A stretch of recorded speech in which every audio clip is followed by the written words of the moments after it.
හරිද අපි කතා කරන්නේ මොකද්ද මේ ලෝ කියන්නේ මොකද්ද මේ නීතිය කියන්නේ? ඒතර මේ නීතිය නිර්වචනය කරන්නේ කොහොමද? ඒතර මේ ලෝ කියන එක අපිට නිර්වචනය කරන්න පුළුවන් එක එක පර්ස්පෙක්ටිව් වල විදියට. කියන්නේ එක එක පැතිකඩ, ඒ කියන්නේ එක එක පුද්ගලයා නීතිය දකින ආකාරය වෙනස් වෙන්න පුළුවන්. ඒතර ඒ ආකාරය අනුව නීතිය නිර්වචනය කරන්න පුළුවන් එක එක පුද්ගලයන්ට. උදාහරණයක් වශයෙන් අපි මේක ගන්නේ අර මේ අන්ධ මිනිස්සු හත් දෙනා කොහොමද අලියව නිර්වචනය කරේ. ඒතර අන්නේ වගේ ක්‍රමයක් තමයි මේ නීතිය නිර්වචනය කරන්න ගන්න. ඒතර ඒ අන්ධ මිනිස්සු හත් දෙනා බ්ලයින්ඩ් මේ 7 බ්ලයින්ඩ් මෙන්ලා කොහොමද අලියව නිර්වචනය කරේ. ඒතර ඒගොල්ලන්ට අහු වෙන පාර්ට් එක අනුව තමයි ඒගොල්ලෝ නිර්වචනය කරේ අලියා කියන්නේ මේ වගේ එකක් කියලා. එක්කෙනෙක් ඒක ෆෑන් එකක් කියලා කියනකොට මේකේ මං හිතන් තියෙනවා. එතකොට ඒ හොඬවැල් අල්ලයා නායක වගේ කියනත් ඒ වගේ එක එක පුජ්‍යලයා ඒ අල්ලන පාර්ට් එක අනුව තමයි නිර්වචනය. ඒතර නීතිය කියන එකත් එක එක පුජ්‍යලයා දකින්න පැතිකඩ අනුව ඒ කියන්නේ එයා දකින්න පර්ස්පෙක්ටිව් එක අනුව එයා නිර්වචනය කරනවා නීතිය කියන්නේ මෙන්න මේ ආකාරයේ දෙයක් කියලා. එතකොට මේකේ පළවෙනි එක කියන්නේ මේ define law may be somewhat similar to the story of blind men and the elephant. ඒ කියන්නේ අර මේ නීතිය කියන එක යම් තාත්තුරකට සමානයි කියනවා මේ අර අන්ධ මිනිස්සු හත් දෙනා අලියව නිර්වචනය කරපු එකට සමානයි. ඒ කියන්නේ ඒක නිර්වචනය කරන එක. හරිද? එතකොට මේකෙදි අපි කතා කරනවා එහෙම ඒ කියන්නේ මේකේ පස්සේ කතා කරන අපි law කියන්නේ මොකද්ද කියලා. එතකොට මේකෙදි අපිට ඕන වෙනවා why law is needed. ඇයි මේ law කියන එක ඕන වෙන්නේ? To protect person and the property and maintain peace and order. ඒ කියන්නේ සමාජයේ තියෙන peace and order කියන්නේ සාමය හා නීතිය. සාමය හා විධාන මං හිතන්නේ. ඒතකොට order කරන විධාන දෙනවනේ. ඒතකොට සාමය pieces කියන්නේ සාමය. ඒතකොට මේකෙදි කියන්නේ society එකේ කියන්නේ සාමාන්‍ය සමාජයේ සාමය ආරක්ෂා කරන එක තමයි මේ නීතිය මගින් කරන්නේ. ඒතකොට ඒක එක purpose එකක්. ඊට පස්සේ to government and other authorities to power give to නේ. ඒතකොට for the benefit of the society. කියන්නේ ගවර්න්මන්ට් රජයට නැත්තම් ඒ අදාළ රාජ්‍ය ආයතන වලට බලය දෙනවා මේ ලෝ එක මත. ඒ කියන්නේ නීතිය මගින් බලය ලබා දෙනවා ඒගොල්ලන්ට ඇඩ් කරන්න. ඒගොල්ලන්ට ක්‍රියාත්මක වෙන්නේ සමාජයට යහපතක් වෙනසේ. ඒතර ඒකත් එක පර්පස් එකක් තමයි මේකේ. ඊට පස්සේ to provide the framework to give individual broader freedom of choice. ඒගොල්ලන්ට නීතියක් තියෙනවා. ඒ නීතිය රට ඇතුලේ රටක නීතියක් ක්‍රියාත්මක වෙනවා. ඒ රට ඇතුලේ ඒගොල්ලන්ට නිදහසේ ක්‍රියාත්මක වෙන්න පුළුවන්. ඒතකොට ඒගොල්ලන්ට choice. ඒගොල්ලන්ට ගොඩාක් නිදහස කියන්නේ broader freedom එකක් හම්බ වෙනවා මේ ඒගොල්ලන්ට මේ තීරණ ගන්න. ඒකත් එක purpose එකක්. ඊට පස්සේ to promote equality and achieve different social and economic goals. ඒක promote equality කියන්නේ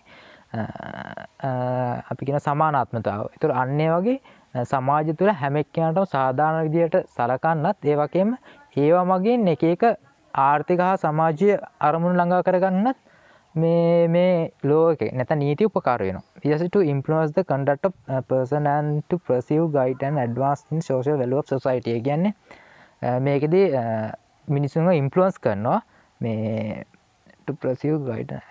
ඒතර මේකෙදි මේ කියන්නේ රටක නීතියක් තියෙනවනේ ඒගොල්ලෝ ඒක ඇතුළේ ඉන්න පුජ්‍යලම මේ කියන්නේ ඉන්ෆ්ලුවන්ස් කරනවා ඒගොල්ලෝ ඒ කියන්නේ සමාජයේ වැලියු එක ක්‍රියේට් වෙන විදිහට වැඩ කරන්නේ. අන්න ඔය අදහස තමයි මේකෙදි. ඊට පස්සේ අපි කතා කරනවා what is the law කියලා. ඒතර ඇයි මේ law එක ඕනේ? කතා කරලා අපි කලින් ස්ලයිඩ් එකේ දැන් මේකට කතා කරනවා මොකද්ද මේ නීතිය කියන්නේ කියලා.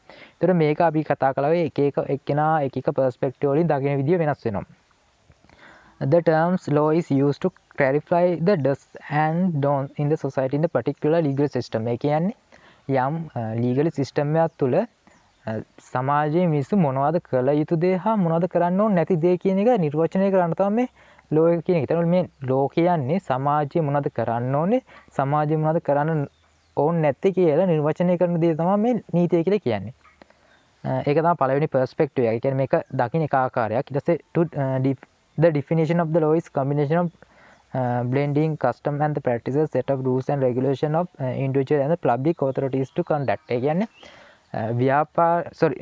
සමාජයක අපි තියෙනවා කස්ටම් ඇන්ඩ් ප්‍රැක්ටිස් කියන සාරධර්ම. කියන්නේ සිරිත් විරිත් වගේ අන්නේ වගේ දේවල්. ඒතකොට ඒ වගේ ඊට rules and regulation නීති පටිපාටි වල එකතුවක් තමයි මේ නීතිය කියන්නේ. ඒතකොට ඔයගොල්ලෝ දන්නවා ලංකාව තුල තියෙනවා ඉන්ටර්ජිනියස් law. ඒ කියන්නේ ස්වදේශික නීති තියෙනවා. ඒ කියන්නේ තේසවලමේ law ඊට පස්සේ සිංහලස් law කැනේඩියන්ස් law කියලා කියන්නේ. ඒතකොට ඒක ඊට පස්සේ මුස්ලිම් law ඒ වගේ ඉන්ටර්ජිනියස් law ස්වදේශික law තියෙනවා.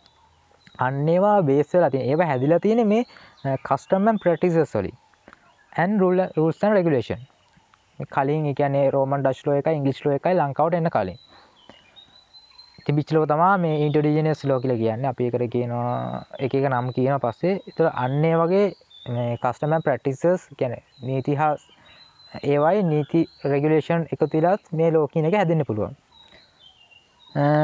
ඊට පස්සේ මේකේ තව definition එකක් දෙනවා. The system of rules which is particular country or community recognized as a regulating the action of those members and which it may enforce by the imposition of the penalties. ඒ කියන්නේ මොකක් හරි සමාජයක හෝ රටක ඒගොල්ලෝ recognise කරලා තියෙනවා මේ වගේ දේවල් තමයි කරන්න ඕනේ. ඒ සමාජින කට්ටිය මේ වගේ දේවල් තමයි. ඒතර ඒ වගේ දේවල් වලට අමතර මොකක් හරි දෙයක් කළොත් ඒතර මොකක් හරි දෙයක් කළොත් ඒගොල්ලන්ට පෙනල්ටි එකක්. ඒගොල්ලන්ට මොකක් හරි වන්දියක් ගෙවන්න වෙනවා. දඩයක් මොකක් හරි දෙයක් ගෙවන්න. ඒතර අන්න ඒ වගේ සිස්ටම් එකකට කියන අපි ලෝ එකක් කියලා. ඒක ඔක්ස්ෆර්ඩ් ඩික්ෂනරියෙන් තමයි ඒක දාලා තියෙන්නේ. ඊට පස්සේ තව දීලා තියෙනවා difference scholar have difference law sorry again different scholars have defined law difference. ඒ කියන්නේ අපි කතා කළේ එක එක මිනිස්සු එක එක perspective එකකට අනුව define කරන law එක. Law is a body of rule of that regulation conduct of the individual in the society. तो මේ බොඩි එකක් කියන්නේ මේක රාමුවක් නේද? මේක rules and regulation වල තියෙන රාමුවක්. ඒකේ ඒ කියන්නේ සමාජයේ ඒවා කියන්නේ නීති රීති ක්‍රියාත්මක කරන රාමුවක් වගේ එකක් තමයි මේ සොසයිටි එකේ තියෙන නීති රීති ක්‍රියාත්මක කරන රාමුවක් වගේ එකක් තමයි law එක කියලා කියන්නේ. ඊට පස්සේ principle recognized and applied by the state in the administration of the justice. ඒ කියන්නේ justice කියන්නේ මේ justice කියන්නේ සත්‍ය කියන්නේ අපි ඒකට කියන්නේ මේ සත්‍ය justice කියන්නේ අපිට මේ අපි බලාපොරොත්තු වෙන justice එක. ඒ කියන්නේ මොකද්ද මේකට කියන්නේ මේ යුක්තිය. හරි යුක්තිය. ඒතර මේ සමාජය තුළ යුක්තිය ආරක්ෂා කරන්න කියන්නේ ඒක මේක ෆ්‍රේම් එකක්. ඒතර ෆ්‍රේම් එකක් තියෙන principle recognize apply the කියන්නේ ස්ටේට් කියන්නේ රජය. ඒතර රජය හා පරිපාලන ආයතන විසින් යුක්තිය ඉටු කරන්න මොකක් හරි කරන මේ ෆ්‍රේම් එකට කියනවා law එක කියලා. හරිද? Law is rules of civil conduct prescribed by the supreme power of the state commanding what is right and prohibit what is wrong. ඒතකොට මේකෙදි කියන්නේ supreme power එක කියලා කියන්නේ ඒගොල්ලන්ට අර දීලා තියෙන power එක මේ රජයට දීලා තියෙන power එක මොකද්ද? ඒගොල්ලන්ට අණ දෙන්න ඒවෙන් command කරන මොකද්ද හරි මොකද්ද වැරදි කියලා කියන්න බලය ලබා දෙන එකට ඒ වගේම rules and regulation ඒ අර කලින් කිව්වා වගේම තමයි. මොකද්ද හරි මොකද්ද වැරදි කියලා ඒකේ rules and regulation දාලා ඒගොල්ලෝ කියනවා මේක තමයි හරි මේක හා වැරදි කියලා. ඒතකොට ඒක ගවර්න්මන්ට් එකට බලය දෙනවා මොකද්ද හරි මොකද්ද වැරදි කියලා කියන්නේ. ඒතකොට ඒක නීතිය කියලා එක්කෙනෙක් define කරලා කියනවා. ඒතකොට laws are spider webs through which the big flyers pass and the little ones get catch. ඒ කියන්නේ ස්පයිඩර් වෙබ්ස් කියන්නේ මකුළු දලක්. ඒතර මේ අර ලොකු කුරුල්ල මකුළු දල කඩාගෙන යනවා. චූටි සාමනල්ලු යමුම ඒකේ පැටලෙනවා. ඒතර ඒ වගේ එකක් තමයි නීතිය කියලා කියන්නේ. ඒ කියන්නේ ලොකු පරිපාලනය කරන කට්ටියට බලය තියෙන කට්ටියට නීතිය නම්ම ගන්න පුළුවන් වෙනස් කර ගන්න පුළුවන් කියලා කියනවා. මේ එක එක පර්ස්පෙක්ටිව් හයිද? චූටි පොඩි මිනිස්සුන්ට ඒක කියලා නීතියේ ඒගොල්ලෝ පැටලෙනවා. ඒතර පොඩි මිනිහෙක් අඹ ගෙඩියක් කරගන්න කළොත් හිරේ දානවා. ලොකු මිනිහෙක් බැංකුවක් ඇදුවොත් අප දීලා ඊට දානවා. අන්න ඒ වගේ තමයි මේක කියන්නේ. ඊටසේ understanding the law. ඇයි මේ law එක තේරුම් ගන්න ඕනේ. ඒතකොට law does not operate in the vacuum and it has no life independence of the human society wise function. ඒ කියන්නේ මේක මේ law එක කියන එක ඒක vacuum මේ කියන්නේ සමාජයෙන් කියන්නේ අර vacuum කරන අපි උරා ගන්නවා වගේ. ඒතර ඒ වගේ කියන්නේ වැරදි කරන කට්ටිය absorbs කරනවා වගේ ඒ වගේ එක ක්‍රියාත්මක වෙන්නේ නැහැ. හැබැයි ඒ වගේම මේ ඒක life independent. ඒ කියන්නේ මේ නීති ස්ථාට ආවට පස්සේ මේ ඒක ස්වාධීනයි. හරිද? human society ස්වාධීනයි. ඒ වගේ එකක් තමයි මේකදී කියන්නේ. When the law operates in the society it affect every when the law operate in the society it affect every aspect of the our life. Law govern our conduct from the cardless to the games and sometimes even after the day. ඒ කියන්නේ මේ කාඩල් of the gates කියන තොතිල්ල කියන්නේ ළමයි පරද්දන. ඒතර උපතේ සිට මරණය දක්වා සමහර අවස්ථාවලදී මරණයෙන් පසුවත් මේ අපේ සෑම ආකාරයකට මේ නීතිය කියන එක අපිට බලපානවා කියලා තමයි මේකද කියන්නේ. ඊට පස්සේ ignorance of the law is not excusing of the breaking laws. ඒ කියන්නේ නීතිය නොදැන සිටීම law එක කියන්නේ සමාව දීමට කරුණක් නොවන වෙන්නේ නැහැ කියලා තමයි මේකද කියන්නේ. what happened of the there is no. ඒතර මොකද වෙන්නේ කියලා අහනවා. law එකක් තිබ්බොත් සමාජය ඒගොල්ලන්ට හිතුන දේවල් කරන. ඒතර ඒගොල්ලෝ වැරදි දේවල් කරන්න පුළුවන්. ඒතකොට සාමය සමගිය නැතිලා යන්න පුළුවන්. ඊට පස්සේ අපි කතා කරනවා characteristic of the law. ඒ කියන්නේ මොනවද මේකේ තියෙන characteristics. ඒතර මේ consistent වෙන්න. ඒ කියන්නේ law කියන එක දීර්ඝ කාලිනව ඇප්ලයි කරන්න පුළුවන් වෙනවා. ඒතර ඒක මාසෙන් මාසෙ අවුරුද්දෙන් අවුරුද්දට මේ එක එක්කෙනෙක්ට වෙන law එකක් අනිත් එක්කෙනා තව එකක් එහෙම වෙනස් වෙන්න බෑ. ඒක consistent වෙන්න ඕනේ. ඒ කියන්නේ ස්ථාර වෙන්න ඕනේ. ඊට පස්සේ predictability. ඒ කියන්නේ අපිට මේ කියන්නේ predict කරන්න පුළුවන් කියන්නේ ඒකේ අපේ මේකේ outcome එක අපිට කියන්න පුළුවන් වෙන්න ඕනේ. ඒ කියන්නේ මොකක් හරි නීතියක මොකක් හරි අපි දැන් අපි හිතමු වරදක් කළා කියලා. ඒතර ඒ වරදට තියෙන මේ ඒ outcome එක අපිට කියන්න පුළුවන් වෙන්න ඕනේ. මේ වා කවුරු මිනිස්සුන් මරනවා වාට ජීවිතාන්තය දක්වා හිර දඬුවම. ඒ වගේ predictability එකක් තියෙනවා. ඊට පස්සේ comprehensive. ඒ කියන්නේ cover all necessary areas. comprehensive ඒ කියන්නේ අපි නීතිය අපිට ඒ කියන්නේ නීතිය cover කරන්න ඕනේ අදාළ necessary areas. ඒ කියන්නේ ඒක වරදක් කළා ඒකෙන් යාට ගැලවී යන්න බැරි වෙන්න ඕනේ. කියන්නේ මිනිහෙන් මරලා යාට ඒක ගැලවෙන්න බැරි විදිහට හැම ඒ කියන්නේ cover වෙන්න ඕනේ හැම පැත්තෙම cover කරන්න ඕනේ. අන්න ඒකක් තමයි කියන්නේ. ඒ කියන්නේ නීතියේ රාමුවට cover වෙන්න ඕනේ. හරිද? cover all necessary areas. එතකොට අපේ කියන්නේ සමාජයේ cover වෙන්න ඕනේ හැම ඒරියකම cover වෙන්න ඕනේ. මේ කියන්නේ මෙහෙමයි. ඒ කියන්නේ මේ මිනිමරණයක් කළා වටේ cover කරනවා එකක් නෙමෙයි මේ කියන්නේ. ඒ කියන්නේ පාරිභෝගික අයිතිවාසිකම් ඊට පස්සේ සමාජයේ අදහස් ප්‍රකාශ කිරීමේ ඒතර ඒ වගේ ඊට පස්සේ ජොබ්ස් අර එක එක නීති අපි තියෙනවනේ ඔන්ලයින් කරනකොට මොකක් හරි කරනවා අපේ පේන්ටඩ්. ඒතර ඒ වගේ ඒ නීති. ඒතර ඒ වගේ හැම එක පැත්තකින්ම ආරක්ෂා වෙන්න ඕන. ඊට පස්සේ ෆ්ලෙක්සිබිලිටි වෙන්න ඕනේ. ඒ කියන්නේ ෆ්ලෙක්සිබිලිටි වෙනවා කියන්නේ මේ අර ඇමති කෙනෙක් ගියාට පස්සේ එහෙම නීති නවන එක නෙමෙයි. අපිට මේ කියන්නේ මේක චේන්ජ් කරන්න වෙන්න කියන්නේ අපිට අවස්ථාව අනුව නීතිය හරියට අපිට චේන්ජ් කරන්න පුළුවන් වෙන්න ඕනේ. ඒ කියන්නේ සොසයිටි එකේ නීඩ් එක අවශ්‍යතා උමනා අනුව නීතිය මොඩිෆිකේෂන් කරන්න පුළුවන් වෙන්න ඕනේ. ඊට පස්සේ එන්ෆෝසබිලිටි කියන්නේ අපිට මේ ඒක ක්‍රියාත්මක කරන්න පුළුවන් වෙන්න ඕනේ. එන්ෆෝසබිලිටි. ඒ කියන්නේ අපිට ඒක මේ remedies in the effective remedies in the කියන්නේ enforce කරනවා කියන අපි ක්‍රියාත්මක කරනවා නේද අපි අන්න ඒ ගන්න කියන්නේ enforceability එකක් තියෙන්න ඕනේ.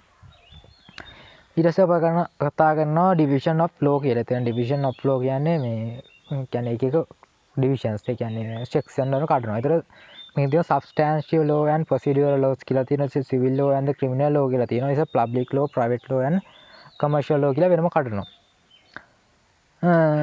මම හිතනවා මෙතනට ඔයගලන්ට තේරෙන්නේ නැති කියලා මේ මට ඉතින් ලොකුවට තේරෙන්න කියා දෙන්න ඉතින් දන්නේ නැති මම දන්නේ නැති තමයි කියා දෙන්න. හරි. substantive law ඒ කියන්නේ deal with the right and duties of the government people. substantive law deal with the right and duties governing the people as they act in society. ඒතර මේක තමයි මේකෙදි කියන්නේ මේ substantial law කියන්නේ මේ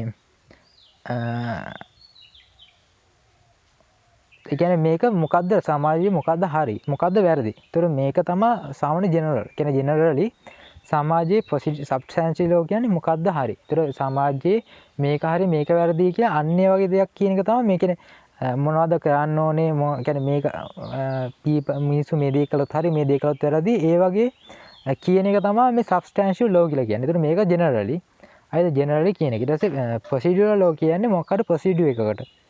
ඒ කියන්නේ established rules under the which and substantial law are enforced. ඒ කියන්නේ substantial law enforce කරන මොකක් හරි procedure එකකට අදාළව මොකක් හරි එකක් කියනවා අපි ඒක කියන procedural law කියලා. ඒතර මේකෙදි criminal procedure, civil procedure and the law of evidence කියන ඒවා මේකට ඒතර criminal procedure කියන්නේ criminal procedure ඒ වගේ ඒවා තියෙනවා. මාත් මේක ලොකුවට විස්තර කරන්න නම් දන්නේ නැහැ. මේ මම බලන්න මේක ඩීටේල්ස් හම්බුනොත් තව ඉස්සරහදී මේ විස්තර කරන්න. හරිද? ප්‍රොසීඩියරල් ලෝ කියන්නේ අන්න ඒකට ප්‍රොසීඩියර් කියන්නේ මොකක් හරි ක්‍රියාපටිපාටිකට අදාළ වෙන නීතිය තමයි මේ ප්‍රොසීඩියරල් ලෝ කියන්නේ. ඒ සබ්ස්ටැන්ෂියල් ලෝ කියන්නේ මොකක් හරි ජෙනරලි සමාජයේ මොකක්ද හරි මොකක්ද වැරදි කියලා කියන එක. ඊට පස්සේ පබ්ලික් ලෝ ඊට පස්සේ include constitutional law and administrative law and the criminal law. ඒතකොට මේ public law මේකේ මේ public law කියන්නේ මම පොඩි මේක නෝට් එකක් දාගත්තර කොහෙද පොඩ්ඩක් ඉන්න බලන්න මේකේ තියෙනවද කියලා තව විස්තර.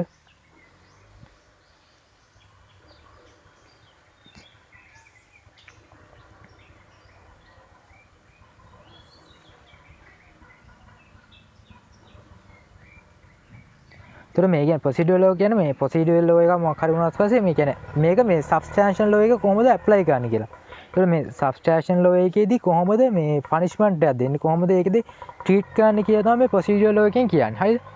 සබ්ස්ටැන්ෂල් ලෝ කියන්නේ මොකද්ද හරි මොකද්ද වැරදි කියලා. ප්‍රොසීඩියරල් ලෝ එකෙන් කියන්නේ සබ්ස්ටැන්ෂල් ලෝ එක ක්‍රියාවට නංගන්නේ කොහොමද? අන්න ඒකක් තමයි මේක මම ලියාගෙන තියෙන්නේ. ඊට පස්සේ පබ්ලික් ලෝ කියන්නේ මේක ඩීල් කරන්නේ ස්ටේට් එකට. ඒ කියන්නේ ගවර්න්මන්ට් එකයි ඉන්ඩිවිජුවල් එකයි තමයි ඩීල් කරන්නේ. ඒතර මේකෙදී කන්ස්ටිටියුෂනල් ලෝ කියන්නේ මොකක් හරි පබ්ලික් ඒ කියන්නේ මේකේ ස්ටේට් එකයි ඉන්ඩිවිජුවල් එකයි එක ගනුදෙනු කරන එක තමයි ඒක කියන්නේ. ඊට පස්සේ ඇඩ්මිනිස්ට්‍රේෂන් ලෝ කිය ගාම කියන්නේ මොකක් හරි පරිපාලන කියන්නේ පරිපාලන තින්. ඒක පරිපාලනට අදාළ මොකක් හරි දේවල් තමයි ඒකෙදි කව ගන්න. කියන්නේ පබ්ලික් කියන්නේ රජයේ පරිපාලන සම්බන්ධ නීති තමයි ඒක තියෙන්නේ. ඊට ක්‍රිමිනල් ලෝ කියන්නේ මේ ඒ කියන්නේ මේ ක්‍රිමිනල් ලෝ කියන්නේ මේක සාමාන්‍යයෙන් ක්‍රිමිනල් කියන්නේ ක්‍රිමිනල් කියන්නේ මොකක් හරි මිනිහා මරනවා ඒ වගේ ගන්න ක්‍රිමිනල් ඒ කියන්නේ මේක මේ අදාළ වෙන්නේ පබ්ලික් ලෝ එක මම කියන්නේ ප්‍රයිවට් ලෝ එකට හරි ක්‍රිමිනල් ලෝ කියලා වෙනම එකක් තියෙනවා. හරිද? ඒතර මේක පබ්ලික් ලෝ කියලා ගන්නේ මොකක් හරි කාව හරි මිනිහෙක් මරනවා නම් ඒතර මේක කන්සිඩර් කරනවා ඒක රාජ්‍යයට එරියුද කරපු දෙයක් කියලා. ඒතකොට ඒක තමයි මේ පබ්ලික් ලෝ එක ඇතුලේ මේ ක්‍රිමිනල් ලෝ කියන එක තියෙන්නේ. ඒතකොට ක්‍රිමිනල් ලෝ කියන්නේ ඒක කන්සිඩර් කරනවා මොකක් හරි කියන්නේ ක්‍රිමිනල් ලෝ කියන්නේ මොකක් හරි ඉන්ඩිවිජුවල් පර්සන්ලා කීප දෙනෙක් අතර සිදුවෙන දේවල්නේ. ඒවා එකක් තමයි. ඒතකොට මේකෙදි කන්සිඩර් කරනවා මේ ඉන්ඩිවිජුවල් ලෝ එක ඉන්ඩිවිජුවල් එකත් ඒක ගවර්න්මන්ට් එකට විරුද්ධව කරපු දෙයක් කියලා තමයි සලකන්නේ. ඒතකොට අන්න එකත් මේ පබ්ලික් ලෝ එකට දෙනවා. ඊට පස්සේ ප්‍රයිවට් ඇන්ඩ් සිවිල් ලෝ කියලා කියන්නේ ඒ කියන්නේ two individual person ඒ කියන්නේ සමාජයේ ඉන්න සාමාන්‍ය පුද්ගලයන් අතර සිදුවෙන ඒවට මේ සපයන අදාළ නීතිය තමයි මේ ප්‍රයිවට් ලෝ නැත්නම් සිවිල් ලෝ කියලා කියන්නේ. ඒතර මේකෙදි ලෝ ඔෆ් කොන්ට්‍රැක්ට් ඒ කියන්නේ මොකක් හරි ව්‍යාපාරයක ගිවිසුම් වලට අදාළ නීතිය. ඒ කියන්නේ ගිවිසුමක් ගත වෙනකොට මොනවද ඒකට අදාළ නීතිය. අපි ඒක කතා කරනවා ඕවිඩබල් නන් ඕවිඩබල් ඊට පස්සේ එම්පොසිබල් ඒ වගේ කියන්නේ කොන්ට්‍රැක්ට් තියෙනවනේ. ඒතර කොන්ට්‍රැක්ට්. ඒතර ඒ වගේ ඒවට අදාළ නීතිය ප්‍රයිවට් ලෝ එකක් වෙනවා. ඊට පස්සේ ෆැමිලි ලෝ ඒ කියන්නේ මැරේජ් එක ඩිවෝස් එක ඊට පස්සේ චිල්ඩ්‍රන්ස් ළමයි සම්බන්ධ අන්න ඒ වගේ සම්බන්ධ ඒවා ඔට අදාළ එක තමයි ෆැමිලි ලෝ කියලා කියන්නේ. ලෝ ඔෆ් ටොලරන්ස් පොඩිනේ කියවෙන්නේ නැහැ. ඒකට මම චූටි නෝට් එකක් දාගත්තා කොහෙද පොඩ්ඩක් ඉන්න බලන්න මට ඒක හරියට මතක නැහැ. ලෝ ඔෆ් ටොලරන්ස් ඒ කියන්නේ මේ සිවිල් රෝංස් ඒ කියන්නේ මේ සිවිල් රෝංස් කියන්නේ සිවිල් පුද්ගලයෝ කරන වැරදි සම්බන්ධව මේ ලෝ ටොරට්ස් වචනේ ප්‍රොනවුන්සියේෂන් හරි දන්නේ ටොරට්ස් කියන එක. ඒ ලෝ ඔෆ් ප්‍රොපර්ටි කියන්නේ වත්කමට අදාළ නීතිය කොහොමද වත්කමක් අත්පත් කරගන්නකොට විකුණනකොට ඒ කියන්නේ ඉඩමක් විකුණනකොට සම තියෙන නීතිය මේ ඒක තමයි මේක. ඊටසේ law of trust law of trust ඒ කියන්නේ සමාජ විශ්වාස සම්බන්ධ නීතිය. ඊට පස්සේ ක්‍රිමිනල් ලෝ කියන්නේ අර අපි කතා කළා වගේ මේ කියන්නේ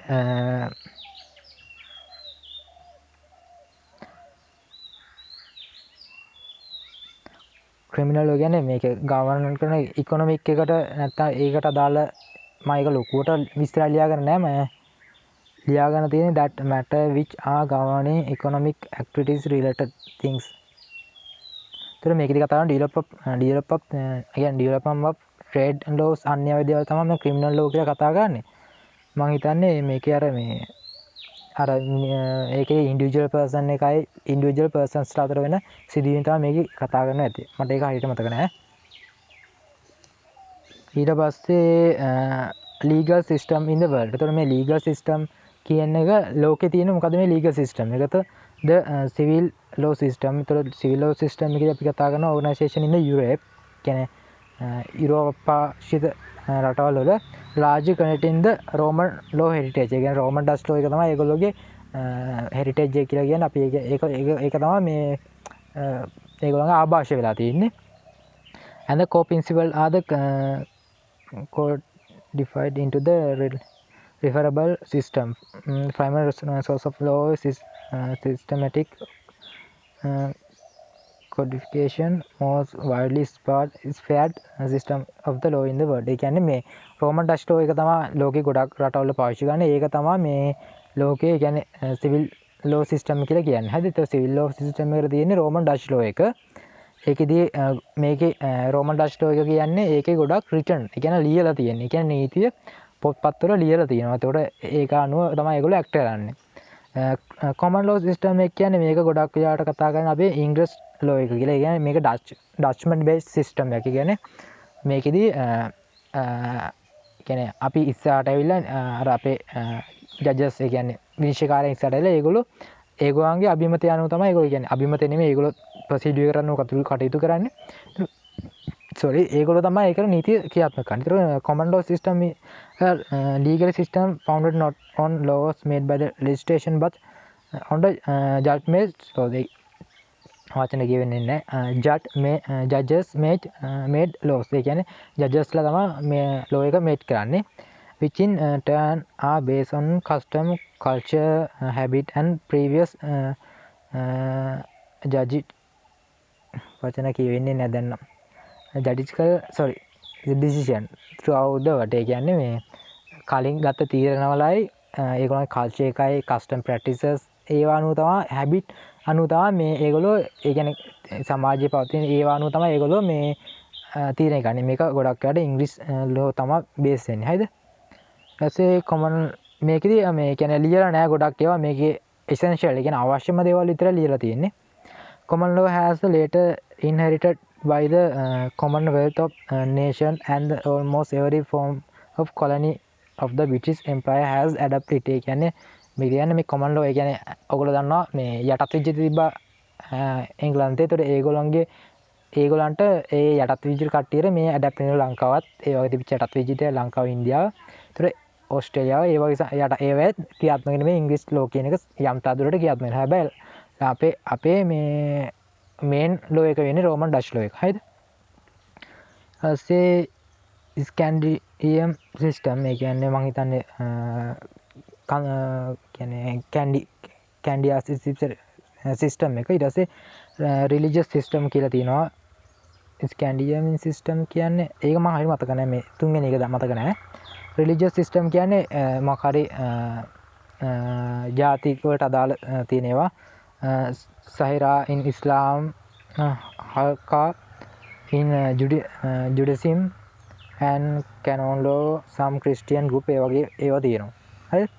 ඊට පස්සේ pluralistic system කියන්නේ මේ mixed එකක්. ඒ කියන්නේ මේ Roman Dutch law එකයි English law එකයි මේ අර intergenous law වල mix එකක් තමයි pluralistic law කියලා කියන්නේ. හරිද? ඊපස්සේ ශ්‍රී ලංකන් legal system ලංකාවේ legal system එක Sri Lankan legal system enriched with the many different system. ඒ කියන්නේ ලංකාවේ legal system එක combination වෙලා තියෙනවා. ඒ කියන්නේ හැදිලා තියෙනවා එක system වලින්. ඒ කියන්නේ ආభాෂය ලැබලා තියෙනවා. It reflect the existing multi ethnic and the cultural society. ඒ කියන්නේ ඒක හැදිලා තියෙන්නේ එක multi cultural